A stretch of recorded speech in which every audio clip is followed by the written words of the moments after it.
happen again today. And let's remind everyone that this is Group A's first round robin being concluded right now. With the fact that EDG just took down Fnatic, we're about to see the third and final game of a round robin, and the Caitlyn is banned away, followed up by the Yumi. Yeah, it's a really important game for both teams. You know, if T1 were to win, they would pull even with EDG and Fnatic. If C9 are to win, they would be only one game away from first, you know, going into that second round robin, so definitely a big one. And Fiora, not going to be played in this one, so all NA fans breathe a sigh of relief.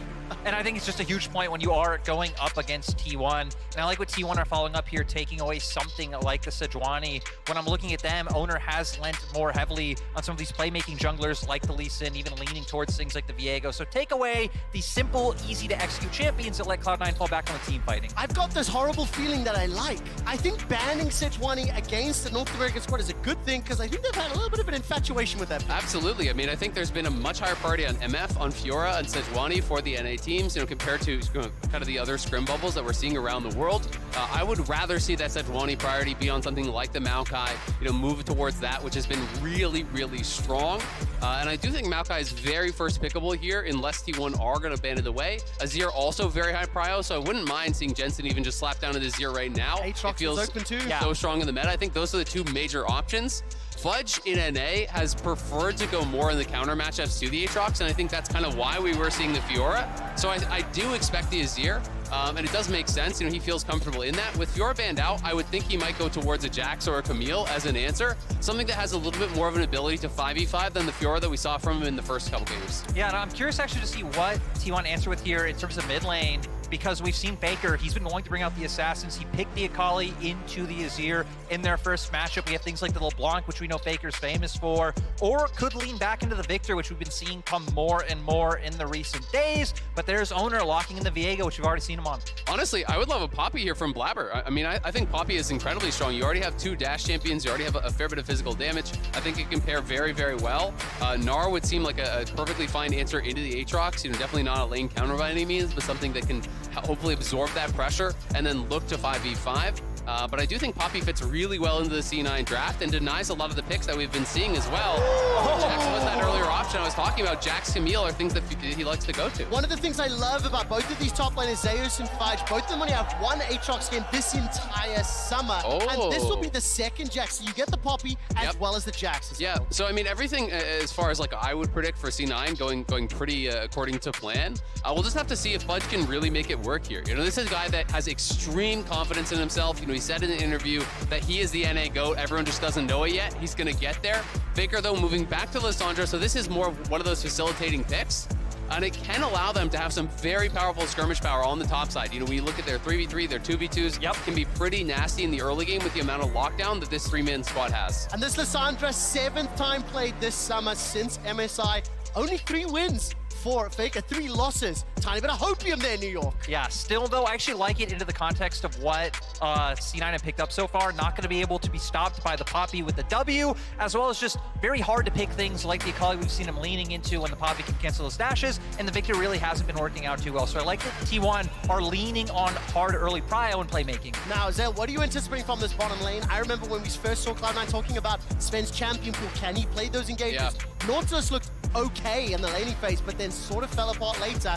I wonder what we're going to see today. I mean, I definitely think he would be looking back towards, you know, one of those engaged champions, because I think some of the most powerful enchanters in the current meta are already banned out. We see the Renata taken away. We see the Yuumi taken away. Tom Kench is another comfort thing. So I do think we're likely looking towards some hard engage. I think C9's comp needs it as well. So Nautilus to me does fit in. You know, perhaps pairing along something like an Aphelios or you know, something along those lines, I think could work pretty well. I actually think T1 are actually going to look for a bit of an Aphelios lane themselves. That's why I like Cloud9 taking away the Thresh. I think for T1 leaning into something that not only has, you know, a bit of range to play with the Calibrum, but brings some mid-game power once you get something like a Gale Force online, would be incredibly strong, since it looks like no matter how you pivot your draft now from T1, that Cloud9 definitely have the scaling angle. Yeah, they definitely do, but I mean, Cloud9 does need engage in their comp. They don't have any sort of hard engage unless they're going to commit more to split push, which I don't really want to see from them, because it really hasn't been working out. So they do need a go button. They do have good scaling. Tristana would be interesting if it's paired alongside something, you know, that does have hard engage. You can even threaten the all-in in these lanes. I'm just kind of curious to see what he would actually go towards, because we are kind of stepping outside of Sven's comfort a little bit. I mean, we're taking a look at this Leona.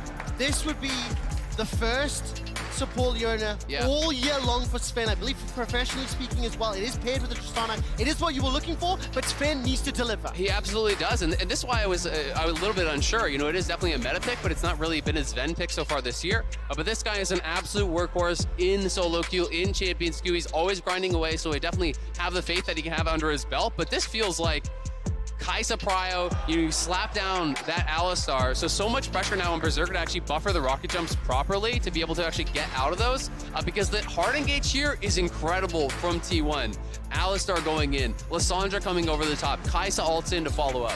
Yeah, and you know, for that, the early and mid-game playmaking able to come out from them is huge. For the side of C9, I'm going to look at them to be able to play around the spot lane, allow Berserker to be able to get through laning phase just fine, hopefully set them up for advantages. And I mean, Fudge should be fine up in that 1v1 on top side. Now, New York City, you see the team compositions on your screen. Who here in the Hulu Theater thinks that T1 will win this game?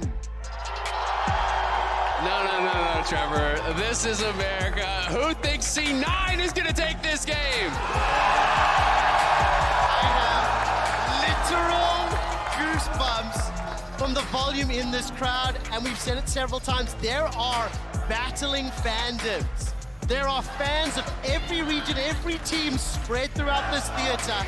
Cloud9 on the verge of a 0-3 first round robin, but based on everything we were hoping to see from their draft, I believe they've made those adaptations from the two previous games. Absolutely. You know, I do like what I'm seeing out of C9 a lot more. My biggest question is how Fudge will be able to hold up in that top lane. You know, going up against Zeus, one of the very best top laners in the entire world. And yes, Jackson scaled nicely into this matchup, but it does feel difficult in the early levels against that Aatrox. You know, if Zeus is actually hitting those tippers, the knockups with the Q, you can get chunked out of this lane pretty easily. Well, we're about to load up onto the Rift. My stats team has confirmed 100% first ever professional game for Sven on Leona, and he has a tough task ahead of him. Jensen staring down Faker. What will happen is I'm about to ... Can Jensen deliver on a tweet he made 6 years ago? I feel like Jensen has to deliver in this game, because one thing I'm looking at for C9 that's pretty favorable is they should have both Prio and Min and Bot, right? As you're going to push into Lissandra early, Berserker and Sven should be expected to on the bot lane as well, so maybe you can set up for Blabber to play heavily around these lanes early on and start setting T1's comp behind where they can't really use the fact that you want to have Faker moving and roaming around the map. I love the cowbell. We're 3 or 4 blocks away from Rockefeller Plaza, calling out one of the best SNL sketches of all time.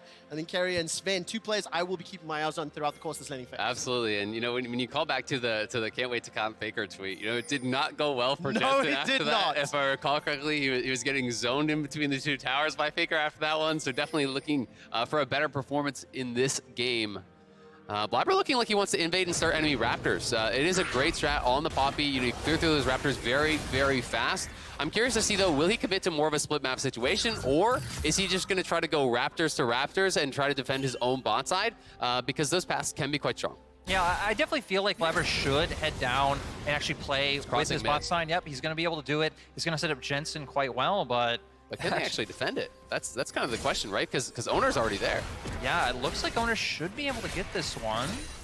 Blabber's going to be a little bit late to fight into the chickens. Going to be smited away, and Owner, small advantage already. Look at the mini-map. Sven has already stepped up towards that tri-bush, but that's going to push this Poppy a little bit down. And when I think back to the draft, I think back to some of the tools available to T1. If you can keep Blabber down, that Champions Kit becomes significantly less powerful, assuming the rest of T1 will be able to deliver. Yeah, absolutely. I mean, you know, if you get too far behind, you know, you're going to be very squishy, but Poppy does always have that playmaking, and that's something that Blabber is always looking to go for. This is a guy that C9 has developed a lot of faith in over the years, and you know, it's really fun listening to them talk about Blabber, because they talk about how when Blabber makes a call, if you don't listen, Blabber's going to end. But if Blabber makes the call and you do listen and everyone goes with him, that he's almost always right with these calls. They've developed so much faith in his instinct for the game, and he's such a student of the game. It's basically, you know, all he thinks about, all he does, and he's one of those big stars for Cloud9. And also, I just overall like what he's doing so far in the early game here with how he pathed from Raptors to Raptors, now matching Owner's pathing. But Owner might be able to find this one. Oh, Fudge stepping forward and waiting to see what cooldown's available. Flash is still up, looking at the mini-map.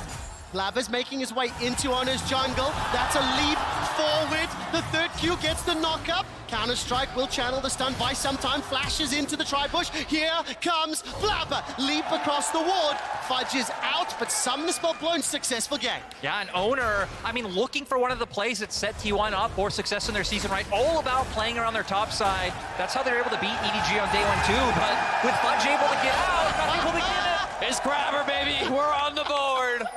I completely forgot for a moment. Trevor just looks so confused. Like, why are they cheering? Did I miss something? I was listening to it, and then I looked at the name, and I'm like, sorry, sorry, Crabber, I did forget. Now he's pushing in the wave with the help of Fudge. That will be caught by Zeus, and instant back away from Cloud9. But absolutely needed to do that because the wave was actually in a pretty bad spot, and even though they do force a flash, you know, Fudge was not going to be able to actually walk back in the lane and fix that himself. Blabber needed to get up there, reset the wave, allow Fudge to go back to base here and try to reset. Of course, he will have to be playing pretty safe, and I think that's one of the reasons that he does pick up a pink ward here. I think we're actually going to see him just sit on the pink ward and have that available for the leap strike on the retreat. Because you are going to be pretty dependent upon that now that you are down your flash. But Faker moving down towards the bot. They should know he's coming. Ooh, Faker level 5. Tomb not available to him, but no further follow-up either. No stun from that Alistar. So Sven, as well as Berserker, able to back away. Just quick scan. CS is pretty even across the board.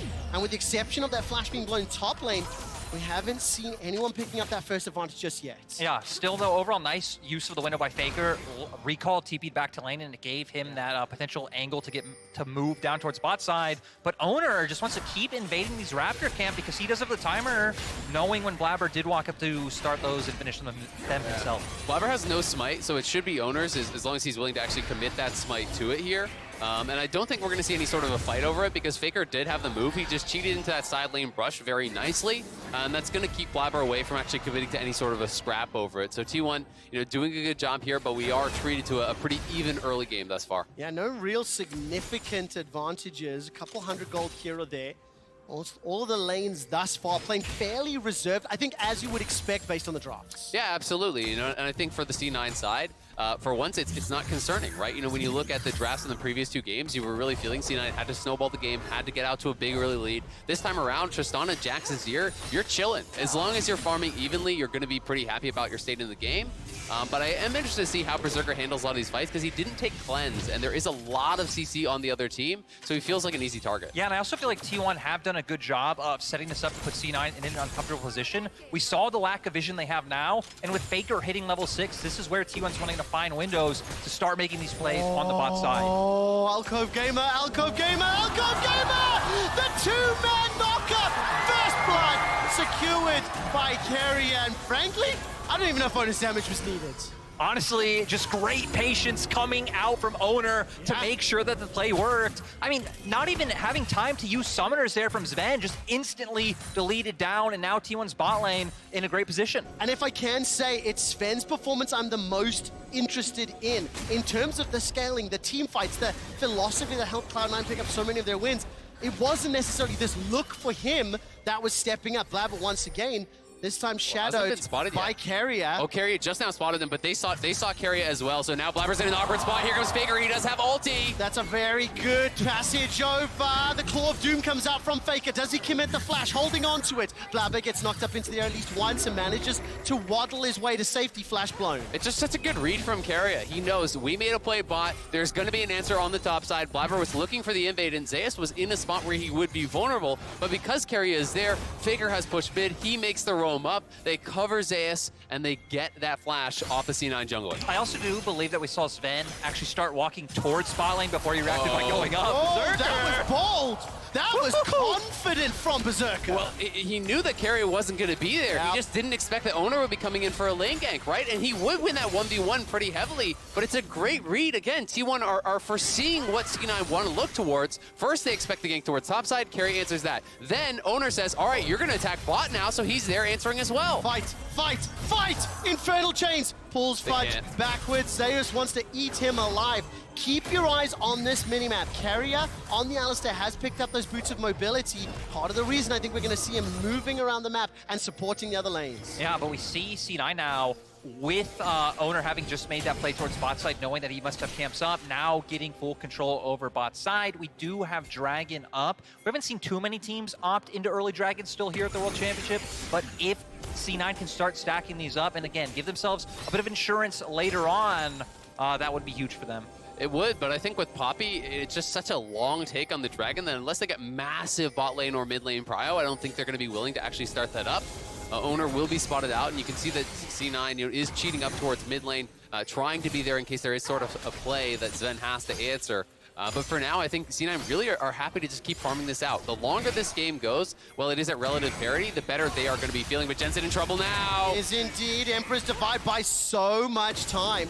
But just that Glacial Path as well as the W committed, and that will allow Jensen to escape. But crucially, the ultimate is not available. Cloud9 find themselves 1,500 gold down in the space of 2 or 3 minutes, and a significant amount of that is sitting in that top lane. A large CS advantage, as well as obviously first blood, but the man on your screen carrier help picked up. Sven lands the Zenith Blade, flashes out to safety.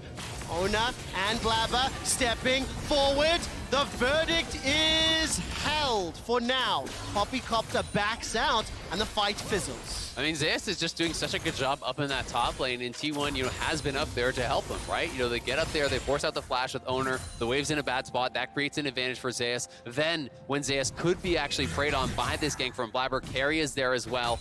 They know that this guy is going to make it work if they give him the help, if they give him the coverage that he needs to really abuse the 1v1, and so far, he's doing just that. Yeah, and again, all of this in my mind coming from Owner. Now Faker going to make the move, but even this comes from the fact that he went towards that mid lane, helped give him the chance to reset earlier on. It pretty much means that T1's laners will always have the first chance to move, and that they're going to continuously find these. With Rift Herald up right now, we see both teams sending all 5 members towards that top side. That was a little scary to watch from Zeus. Just a simple pattern, trading into Fudge, clearing out that wave. We are 10 minutes in. Rift Herald is now being started off by T1. Look at the wave states. Jensen forced to catch in that middle lane. Fudge around 60-70%.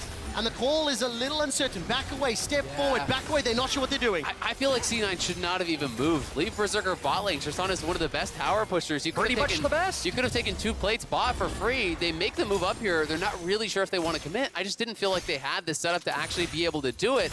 And as a result, they really get nothing here. Jensen will be pushed back, so it's an easy Herald. They can drop this mid potentially to try to, push out that Azir and take away that bastion of safety, but C9 committing resources to move and they get nothing for it. Especially now when we were just hitting on that with T1 and how Owners played, it's pretty much always set them up to be first on the play. Yeah. Had C9 cross map, that actually could have disrupted that timing, so now they could have continued to look for it as Fudge. Don't look for the all-in. I mean, right now, that's a level advantage over Fudge. 2 levels over Blabber, and that's 3-4 times I've seen Blabber show his face top, and it feels like he's saving Fudge's life, just showing a presence to dissuade a dive. Yeah, and I mean, we saw C9 trying to look for the lane gank, but even regarding that, yes, he won. Here comes Faker. Here comes Faker. Look at that south quadrant. It is being shadowed, or he is being shadowed by Jensen. And Faker will turn his attention back to that mid lane. Blabber slowly making his way towards this bottom lane. And the 3-man stack of T1, they didn't fancy the fight. The wave was cleared out. But just look at how much information T1 has, right? You have full control wards on top side. You just said all of T1's members leaning down to bot side jungle, and it pretty much means C9 have no entry points into these lanes. Yeah, absolutely. And they still don't see Faker. He's actually recalling in a side brush, but they don't know where he is. So Blabber is here trying to hover. It will just be the charge for the plates. Won't actually be able to knock that down, but T1 really starting to open up a very solid gold lead now, 2,000 ahead. And they just have had such a good read on everything that C9 would be looking for. They preempted the plays, whether it's Owner, whether it's Carrier, whether it's Faker moving from the lanes. Anytime C9 would want to look for something, T1 is already there with the answer. Now the question for me is, can C9 stem the bleeding and slow things down? This composition that they put together scales beautifully. There are a number of tools that they can use. The thing is, Cloud9 have not been able to answer Owner at all. He has gone where he pleases, done what he pleases, and taken every single person's flash pretty much across the board. Yeah, absolutely. I mean, I think the one thing going really well right now for C9 is Jensen, has incredible farm, up at 136 CS, 12 and a half, or a little bit past that into the game. So he's doing very well, has the early mythic completion, just buying him time, buying him that space. If he can really have a great team fight, they are going to have an opportunity, but Fudge is struggling in that top lane, and that's by far the biggest concern here. When you go into these carry versus carry matchups, you are skill checking these players, And Zeus is one of the hardest players in the world to do that against. I mean, definitely, right? Coming in, everyone had him in 369 as kind of the two top names of top laners coming into the tournament, and he has shown why so far. Still no for C9. I like what they're doing right now, to where if you at least have Sven and Blabber constantly hovering around mid lane and then matching what T1 wants to do, you can try and extend the game time as long as you aren't giving into those fights. Absolutely. The only problem is, it's only kind of like slowing them down, right? They're never actually getting anything from their moves. So Sven and Blabber are committing so much time, and you touched on this earlier, Trevor. You're committing a lot of time to only save your top laner for a second. And then as soon as they back away, Zeus is bullying Fudge again, right? And that's the biggest issue here. Keria is playing on the side. Berserker knows they could be around, so he's going to back it up, and that means first tower very likely going the way of T1. And Azael, I love the proactivity of T1. It has been led by Owner's jungle invades time and time again for 12 minutes. Tower first blood secured now at 14 minutes. The gold lead over 3,000.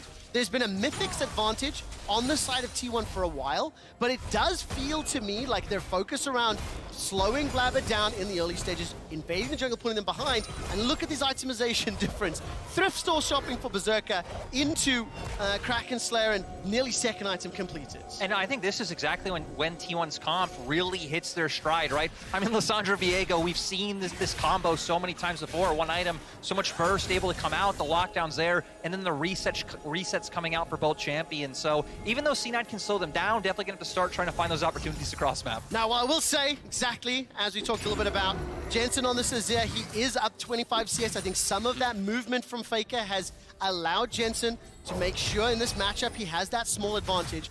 But this also puts a lot of pressure on C9's mid lane. And those Emperor's divides have to be crucial. Get rid of either Aatrox or Viego. Buy time to focus down the Lissandra or the Kai'Sa, because don't forget how easy it is to start fights, and Fudge is going to get destroyed. His heart is broken. The second kill for T1, and it lands in the hands of Owner. And it just keeps going to show how well Owner is doing so far in this matchup. He really has been the standout, bringing T1 this victory. Now they're going to get another turret down. Gold lead extends even further. 5K in 15 minutes. I mean, it's all out of control now. They've got to find some sort of a pick. We'll see if they can find Zeus here. The recall just finished. The solar flare missed. The pin against the wall. Zeus is going to flash for safety, and Berserker gets the kill.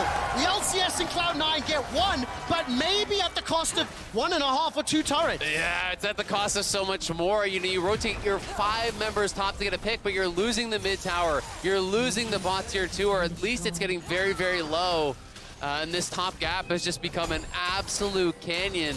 C9 are having to spend so many resources trying to keep Fudge in the game, but honestly, it's costing them the rest of the map, because every time they send people up there to try to help out Fudge, they're losing their jungle camps on bot side. They're losing towers everywhere else.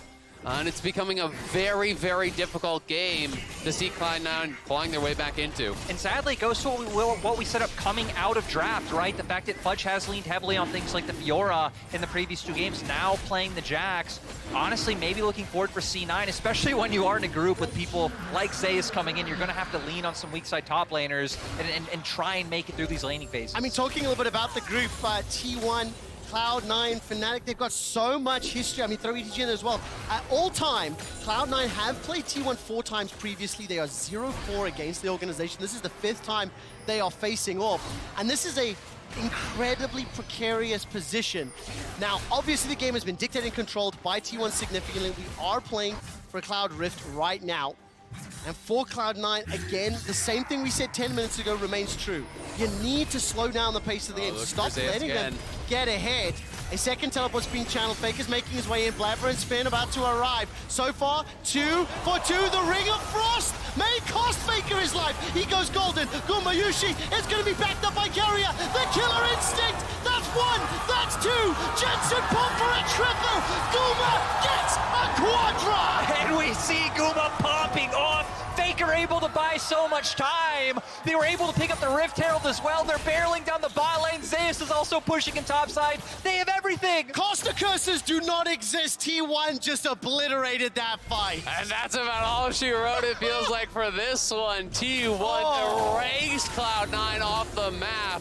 C9 really pushing, trying to find a play in the side lane. They can feel this game slipping away from them. But T1 was more than ready for the play. They have the extra man, and they punish Cloud9 tremendously. Is that sort of an unforced error? Chasing those a little, feeling so much pressure, feeling so far behind, that Cloud9 threw everything out and unfortunately got countered. I mean, it's definitely tough, right? You know, and it is an unforced error in the way that it's not as though T1 boxed them into this, but you can say T1 have put so much pressure on the map and have been really grinding them down, and that is what created that feeling of desperation. T1 has answered every play. T1 is playing the map better. T1 is playing the lanes better.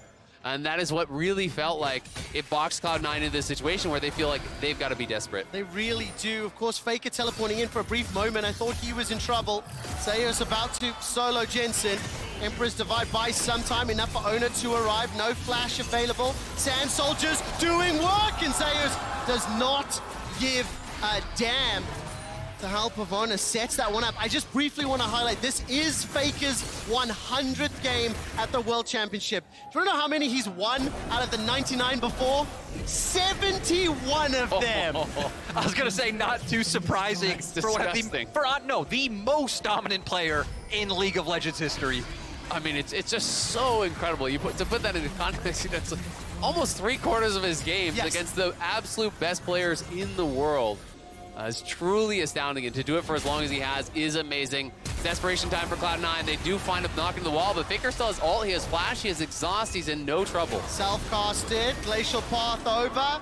The man has ice in his veins, as everyone knows. Looking to make it a 70-second win. It's 8,000 gold up, 2 dragons, 5 towers to 0. And Cloud9 are being bullied and pushed around the map.